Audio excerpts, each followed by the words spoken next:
Hello students. आज आपका board का पहला पेपर था, English first language 10th standard का। और ये मार्च का अभी जो पेपर हुआ उसका हम ऑब्जेक्टिव सॉल्व कर रहे हैं। सेक्शन ए में जो पैराग्राफ था वो फर्स्ट फ्लाइट वाला जो चैप्टर है सीगल वाला उसमें से था। उसमें जो क्वेश्चन वन है उसका ऑप्शन आएगा, करेक्ट आएगा C. The young seagull flew back to his ledge with the fish his mother gave him। हमको मालूम है कि उसकी मम्मी ने उसको फिश नहीं खिलाई थी, so that's why C is the wrong answer. यहाँ पे ढूंढना है which of the following statement is false. अगर किसी ने पूरा क्वेश्चन नहीं पढ़ा है तो वो करेक्ट स्टेटमेंट को टिक कर देंगे, लेकिन हमको फॉल्स स्टेटमेंट ढूंढना था तो सी वाला स्टेटमेंट फॉल्स है। Okay, next question. Next question में which of the following word is opposite in the meaning of the word halted, तो मूड आएगा सी, उसमें भी सी फॉर कैट आएगा। ओके, नाउ यहाँ तो नेम द इंडियन लेजेंड, तो यहाँ पे नाम दिया है Bodhi Dharma. Then when did the tea reach Europe, तो यहाँ पर the tea reach Europe came only in 16th century। Now where was tea first drunk, so in China। Now here fill in the blanks। As ripe fruits are early in danger of falling, so mortals, six में आएगा mortals, when born are always in danger of death। As all earthen vessels, यहाँ पे आएगा seven में earthen vessels made by the potter and end in being broken, eighth में आएगा broken। So is the life of mortals, both young and adult, both those who are fools and those who are wise, all fall, ninth में आएगा fall, into the power of death, all are subject to death, tenth में आएगा subject। okay, question answers simple ही थे, easy थे। वहां पे आपको आंसर एनी थ्री, तो फाइव में से एनी थ्री लिखने थे। सो आई होप दैट आपने छह लिखे होंगे। Now next section we will go to section B. Sub here figures of speech, Belinda was as brave as barrel full of bears। so इसमें सेक्शन जो ऑप्शन डी है alliteration वो करेक्ट है, क्योंकि बेलिंडा, ब्रेव, बैरल, बेर, ये B sound repeat हो रहा है, उसमें अपोस्ट्रोफी भी नहीं है, एंटीथेसिस भी नहीं है और एंटीक्लाइमेक्स भी नहीं है, तो करेक्ट आंसर डी आएगा, alliteration. Next, the smell of leaves and lichen still reaches like voice into the room. So like word से कंपैरिजन है तो सिमिली है यहाँ पर। यहाँ सिनेक्डकी भी नहीं है, पन भी नहीं है और यूफेमिज्म भी नहीं है। क्वेश्चन आंसर्स भी सेम है, एनी थ्री लिखने हैं फाइव से, सो दे आर ऑल्सो सिंपल। आप बोलेंगे सर आपके लिए तो सिंपल ही होता है, but I hope that you all have attempted it very easily because they are not that much hard. आसान से है। Now we are coming to section C, supplementary we are not going to discuss, there are also simple things, simple paragraphs and you are getting the answers easily। yeah, section C, error correction. तो first sentence में I go and asked a woman, तो यहाँ पे asked past tense है तो गो नहीं होगा, वहां वेंट आएगा, आई वेंट एंड आस्क्ड। ये फर्स्ट फ्लाइट वाला जो ब्लैक एरोप्लेन है उसमें से स्टोरी में से है।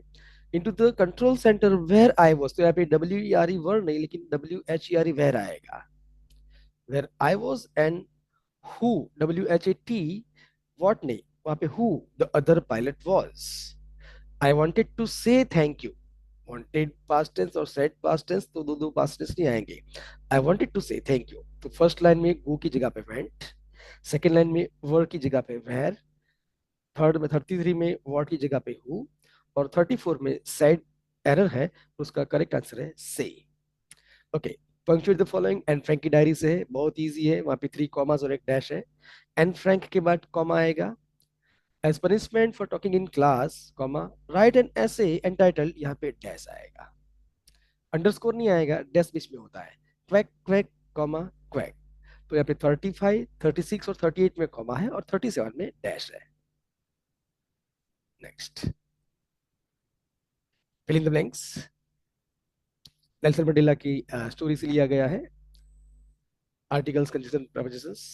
So and beneath but and the, my country is rich in the minerals and gems that lie beneath, ये beneath जो है वो 39 में आएगा, its soil, but 40 में but आएगा।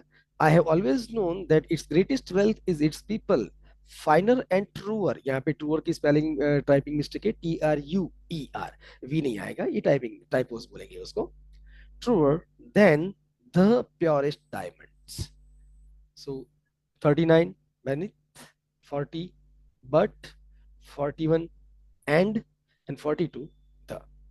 Now ये आपको जो डायरेक्ट इनडायरेक्ट में दिया है वो काफी लंबा पैराग्राफ दिया है, लेकिन उसके अंदर जो चेंजेस करने हैं वो बहुत कम है।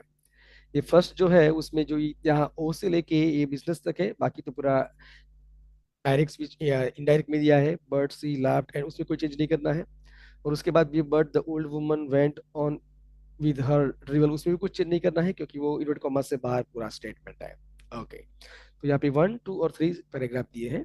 और उसका जब इनडायरेक्ट करेंगे तो जब आंसर इस तरह से बनेगा, यहाँ पे जो लिखा है why don't you, you means conductor, वो कंडक्टर को बोलती है but she laughed all the same and the conductor laughed too. Same means Valli खुद हंस रही है और कंडक्टर दोनों हंस रहा है। फिर बाद में ये वो वुमन है वो बोलती है और वुमन को ये वल्ली रिप्लाई करती है। तो इसका आंसर इस तरह से बनेगा। Wali asked the conductor angrily why he did not mind his own business, and asking this, she laughed all the same, and the conductor laughed too. However, the old woman went on लिखे या continued लिखे, both are correct, with her drivel and asked whether it was proper for such a young person to travel alone. She further inquired if Wali knew exactly where she was going in town and what the street and house number were. ये interrogative का assertive करेंगे तो ये word last में आएगा, plural है इसलिए। Turning her face towards the window and staring out, Valli replied that the old woman didn't need, question में नीड नॉट है तो उसका पास्ट करेंगे, didn't need to bother about her as she could take care of for herself. This is the correct answer of question number 43. Okay, now let us go to the next question. Select the correct transform sentence. Okay. Remember, no one dies of hunger. Make affirmative. तो यहाँ पे affirmative convert करना है तो ये no one dies of hunger, भूख से कोई नहीं मर जाता, मतलब भूख के अंदर हर कोई जिंदा रहता है। सो बी ऑप्शन करेक्ट है। Remember everyone sustains through hunger, that is correct answer. Then 45, I am no more virtuous or self sacrificing than the next man. तो उसका आंसर थोड़ा यहाँ पे ट्रिकी लिखा गया है। एज पर द रूल जो हम करते हैं कि आई और द नेक्स्ट मैन उसको एक्सचेंज करते हैं प्लेस, तो ये अब नेगेटिव का अफर्मेटिव हो जाएगा। इस तरह से बनेगा आंसर कि the next man is as virtuous and self or sacrificing as me. लेकिन यहाँ पे ये आंसर है सी करेक्ट है, I am only as virtuous or self sacrificing sacrificing as the next man. ये सी इसका करेक्ट आंसर है। यहाँ पे द नेक्स्ट मैन आगे लिखे, द नेक्स्ट मैन इज या I am, both are equal rank है, तो इक्वल रैंक में आप कोई भी नाम आगे पीछे लिख सकते हैं। तो यहाँ पे सी करेक्ट आंसर आएगा, बाकी ए बी और डी इसमें रॉन्ग है। Next 46, mister किजिंग the old foggy who teaches maths was annoyed with me for ages because I talked too much. उसको बोला है मेक इट सिंपल। तो ये सिंपल करना है तो यहाँ पर ये जो पूरा मिस्टर शुरुआत में है कि जिंक से लेके ऊटी चीज मैथ्स और ये सब। ओके, तो यहाँ पर mister किजिंग the old foggy math teacher was annoyed with me as I talk, तो यहाँ पे दो दो आ गया, was annoyed as I talk, दो दो वर्ब आ गए, तो ये सिंपल सेंटेंस नहीं है। Option A, Mister किजिंग the old foggy math teacher was annoyed with me for talking so, I am not getting what is written here, so much. Okay, so यहाँ पर only one verb है, was। So let us check other examples. Make it simple में एक ही verb होना चाहिए, finite verb. Option C, Mister Kissing the old foggy who teaches was annoyed, so who teaches and was annoyed ये नहीं हो सकता। Mister Kissing the old foggy math teacher was annoyed with because, so ये भी नहीं। so as per this scenario A, option A is the correct answer। क्योंकि make it simple, simple sentence में only one finite verb होता है, तो B में यहाँ पे वॉज और टॉक्ड दो फाइनाइट वर्ब है, यहाँ सी में हु टीचेस एंड यहाँ वॉज अनॉयड दो फाइनाइट वर्ब है, यहाँ ऑप्शन डी में was annoyed and because I talked तो दो दो वर्ब आ गए, तो सिंपल सेंटेंस नहीं, तो ऑप्शन ए इज करेक्ट 46 में। Next 47, with the ping pong ball he invented a game of his own, change the voice। Voice change करना है तो इसमें ही इन्वेंटेड अ गेम, तो ही सब्जेक्ट है, इन्वेंटेड वर्ब है, a game of his own वो object है, और यहाँ पास्ट टेंस से इन्वेंटेड, तो यहाँ पे सेक्शन ऑप्शन सी है, a game of his own was invented by him with the ping pong ball, तो ये सी करेक्ट ऑप्शन है 47 का। 48, we just get along somehow, add question tag, तो यहाँ तो बहुत इजी है क्योंकि गेट सिंपल प्रेजेंट टेंस है, सो यहाँ पे सब्जेक्ट वी है तो वहाँ पे डोंट आएगा, don't we. Statement affirmative, tag negative, तो ऑप्शन डी, लास्ट वाला जो डी है वो करेक्ट है, डोंट वी। ओके, सो यहाँ पर ये हमने पूरा सॉल्व कर दिया ऑब्जेक्टिव पार्ट। अभी हम जो बात करेंगे, ये कॉम्प्रिहेंशन जो पैराग्राफ है, अ डिवोटी यानी भक्त, वो भी थोड़ा सिंपल सा ही पैराग्राफ है, who is the true devotee according to Bhagavad Gita. So this is very simple, so we are not taking too much time for this. Then here, poetry, hardly anybody. The tiger behind the bars of his, so it is from the textbook। Extra जो poetry है उसमें से लिया गया है, बहुत easy poem है। Now imagine that you just returned after attending your cousin wedding, make a diary entry of the food served। okay, so ये टॉपिक है फूड, जो फूड वहाँ पे एट द म्यूजिक प्लेड। तो जो रिसेप्शन का जो वेडिंग का जो माहौल था उसके बारे में डायरी एंट्री है। उसके ऑप्शन में, you are a stationery shop to buy, you are in a stationery shop to buy a book, a pen. Unfortunately, you are short of 10 rupees. Short of 10 rupees convince the shopkeeper to give you discount 10 rupees. Write a list for dialogues.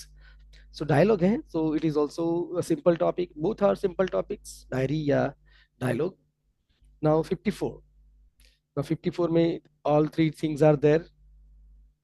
Your advertisement about snacks, prepare attractive advertisement to tell your friends in your society about and school about it। तो आपने यहाँ पे जो mother is an expert in making yummy healthy snacks, तो आपके घर पे जो खाना बन रहा है उसकी आपको ऐड करनी है, बन रही है।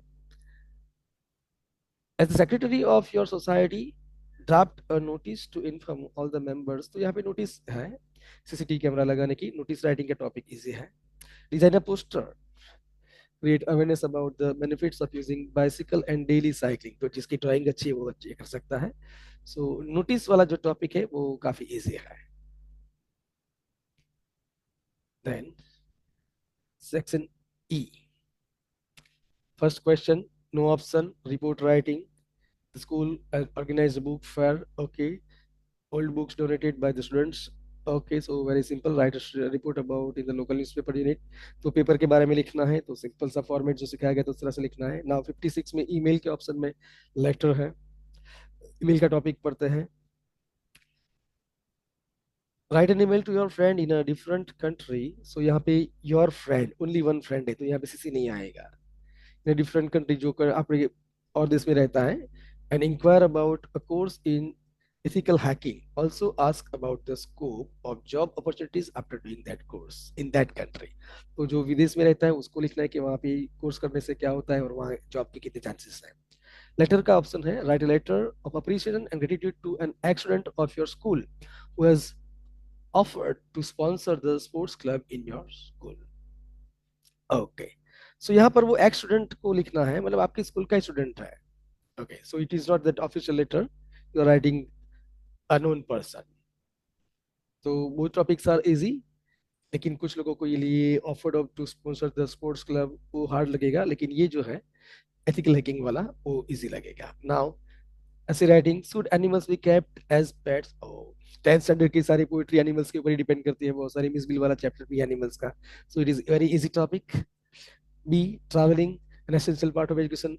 ओ, जो एजुकेशन ट्रिप्स होती है उसके बारे में है। Okay, next, story writing, debate between sun and wind। oh, very old famous story, very famous story। those who have heard this story they will jump to the story directly। and 200 word limit है तो 200 word limits में ही लिखना है, don't cross the word limits। it is around 250, so okay, but write 300 400 words। so this is the solution of this paper, and I hope that you all have appeared very happily to the first paper और आपने अच्छे से attempt भी किया है और अच्छे marks आएंगे। Thank you.